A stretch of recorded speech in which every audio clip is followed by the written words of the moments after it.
नमस्कार. युद्धस्य कथा रम्याः. युद्धाचे पराक्रम, रणांगणावरती केले जाणारे पराक्रम आणि त्यांच्या कथा वाचायला, बघायला किंवा ऐकायला आपल्या सगळ्यांनाच आवडत असतात. हा पराक्रम वाचता वाचता आपले बाहू कधी फुरफुरायला लागतात ते आपल्यालाही कळत नाही.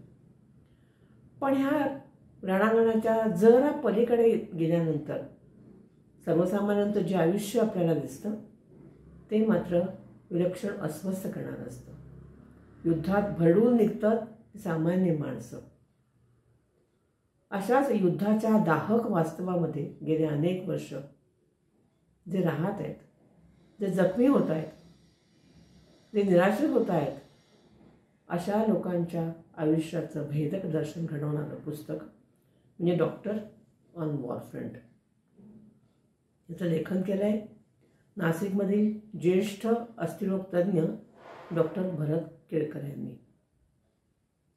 डॉक्टर केळकर यांचं नाव जितकं आणि जेवढं वैद्यकीय क्षेत्राशी जोडलेलं आहे तितकंच ते सामाजिक कामांशी पण जोडलेलं आहे. या पुस्तकात अशाच त्यांनी केलेल्या सामाजिक कामाचं दर्शन आपल्याला होतं. आणि हे दर्शन त्यांनी केवळ दुरून घेतलेलं नाही आहे, तर इराक, येमेन आणि सिरिया या 3 धगधगत्या युद्धभूमीवर जाऊन युद्धात जखमी झालेल्या अनेक रुग्णांना उपचार देता देता त्यांना जे दिसलं ते त्यांनी या पुस्तकात लिहिलेलं आहे. आणि त्यामुळे हे पुस्तक सर्वसामान्यांना अस्वस्थ करतं. मला असं वाटतं मराठी साहित्यामध्ये ह्या प्रकारचं लेखन अगदी क्वचित किंवा जवळजवळ नाहीच झालेलं. डॉक्टर विदाऊट बॉर्डर किंवा मेडिसिन सॅन्स फ्रॉन्टियर या संस्थेतर्फे डॉक्टरांनी या 3 मोहिमा केल्या आहेत. आणि त्या 3 मोहिमांच्या दरम्यान त्यांना जे काही दिसलं ते त्यांनी या पुस्तकामध्ये मांडलेलं आहे. हे पुस्तक आपल्याला अस्वस्थ नक्कीच करतं. पण कोणतंही युद्ध, धर्मयुद्ध असो किंवा बॉम्ब वर्षाव आणि बंदुकांनी लढलेलं असो, ते सामान्यांना जे भरडून काढतं ते थांबवलंच पाहिजे अशा निष्कर्षापर्यंत आपल्याला घेऊन जातं.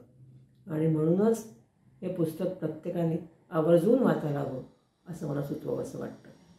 मनोविकास प्रकाशनांनी काढलेलं हे पुस्तक नक्कीच आपल्या संग्रही हवं असं मी पुन्हा आग्रहाने सांगेन. रेडिओ जयंत यूट्यूब चॅनलवर आजवर अनेक दर्जेदार पुस्तकांचं अभिवाचन झालेलं आहे आणि त्याला रसिकांचा अतिशय उत्तम प्रतिसादही मिळाला आहे.